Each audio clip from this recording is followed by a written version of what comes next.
मी तुमच्या माहिती मी असेल आमच्या अध्यक्ष असतील खरं तर आम्ही दोघांनी चर्चा केली। आम्ही ही कोर कमिटीच्या माध्यमातून आम्ही एकमेकांना फोन केले। ज्या वेळेस आम्ही आदरणीय दादांच्या कानावर घातलेली, दादांनी याच्यामध्ये जातीने लक्ष घालून त्याच्यामध्ये हा खूप हाताच्या पुढे गेल्यानंतर खरा तर पश्चाताप आमच्या सारख्या कार्यकर्त्यांना होतो। खूप मोठी कार्यकर्त्यांची फळी तयार केलेली आहे। ते विध्वंस होऊ नये आमच्या सारख्या मंडळींना वाटतं संघटना टिकली पाहिजे। संघटनेच्या माध्यमातून गावाचा आपला स्वतःचा सगळ्यांचा विकास होतो हे आम्हाला सिद्ध झालेलं आहे। बघा आपण सगळी एकत्र आल्यानंतर पारतंत्र्यामधून सुद्धा स्वतंत्र झालो।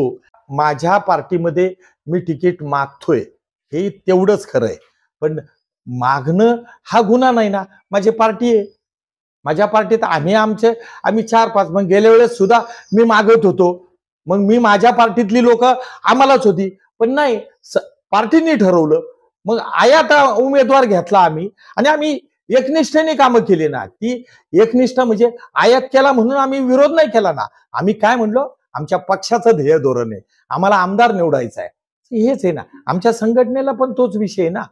आमचं ध्येय धोरण वेगळं आहे, हे मी कशाला तुम्हाला जाहीर बोलायला पाहिजे, आमचा नेता आहे ना।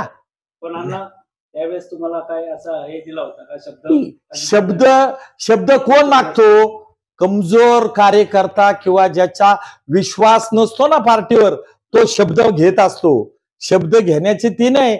आम्हाला आदरणीय भेगडे साहेब असतील साहेब असेल, नाना असेल, मदन शेठ असेल, आम्ही यांच्या खुशीत तयार झालेलो आहे। आम्ही मंडळी आम्हाला यशवंतराव चव्हाणांची शिकवण आहे, वसंतदादा आहेत, ही सगळी मंडळी आहे ना। मग आम्ही काय फॉलो करतो? आम्ही असे काय फॉलो करणार नाही। आम्ही चांगल्या माणसं, आम्ही महात्मा गांधीजींना बघितलं नाही, आमचा तर जन्मही नव्हता, पण त्यांचे विचार त्यांना आमच्या वडिलांनी केले असेल किंवा आमच्या आजोबा पंजोबांनी फॉलो केले असेल। देश विदेशातील प्रत्येक घडामोडींचे लाईव्ह अपडेट मिळवण्यासाठी आता साम टीव्हीच्या सर्व सोशल मीडिया प्लॅटफॉर्मला लाईक, फॉलो आणि सबस्क्राईब करा। तसंच सर्व नोटिफिकेशनसाठी बेल आयकॉन प्रेस करायला विसरू नका।